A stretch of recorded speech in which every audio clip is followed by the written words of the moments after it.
सभी को सुप्रभात, नमस्कार।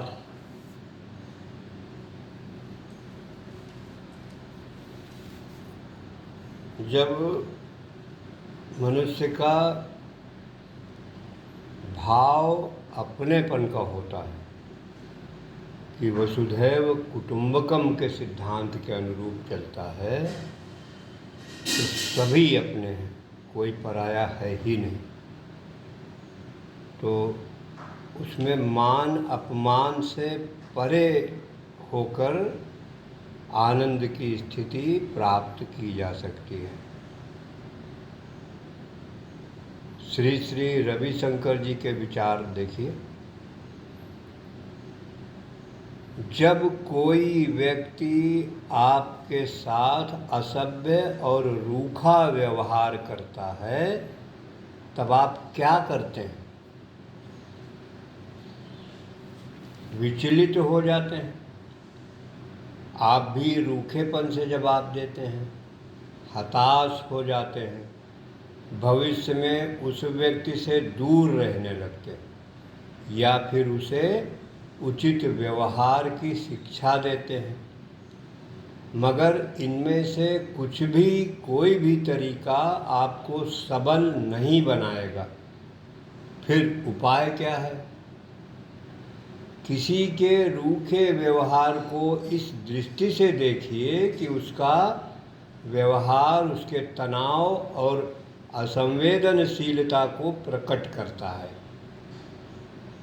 उसके पालन पोषण की ओर इंगित करता है, उसमें ज्ञान का अभाव दर्शाता है, अपने ही मन संवेदनाओं को समझने की उसकी अयोग्यता को दर्शाता है। ये आपको जताता है कि दूसरों से ऐसा व्यवहार नहीं करना है। मतलब एक तरीके से ज्ञान भी मिलता है इन स्थितियों से। इस प्रकार के किसी के द्वारा किए हुए आचरण से आपको ज्ञान भी मिलता है। और इस विषय में तो मैं सदैव कहता रहता हूँ कि संस्कार संपन्नता एक सद्गुण है, एक विशिष्ट स्थिति है व्यक्तित्व की, जिसके लिए आपका परिवेश कारक बनता है। आपने किस स्तर के संस्कार पाए हैं अपने संरक्षकों से, इस पर निर्भर करता है। तो एक नारी का शिक्षित और विवेकवान होना इसीलिए परम आवश्यक है, क्योंकि उसका संबंध दो कुलों से, दो परिवारों से होता है।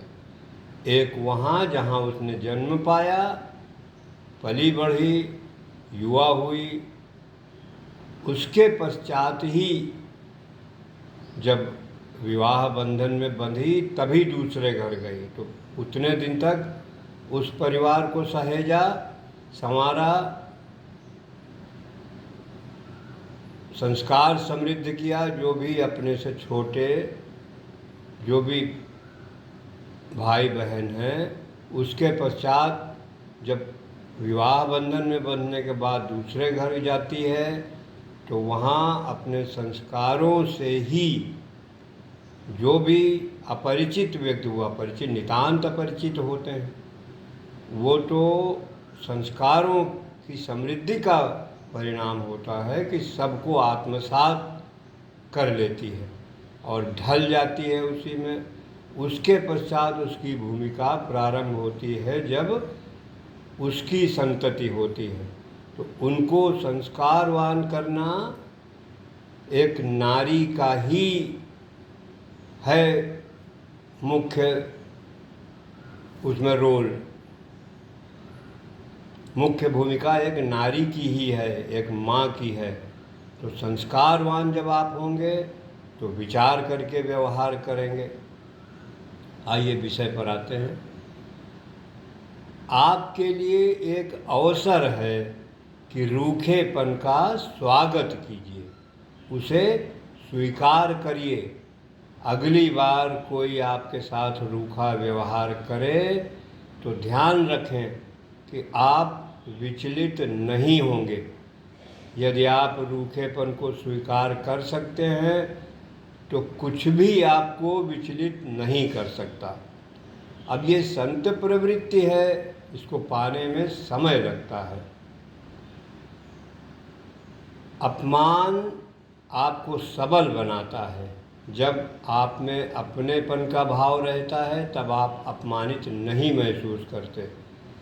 जितना अधिक आप में अहम है उतना ही अधिक आप अपमान महसूस करते हैं।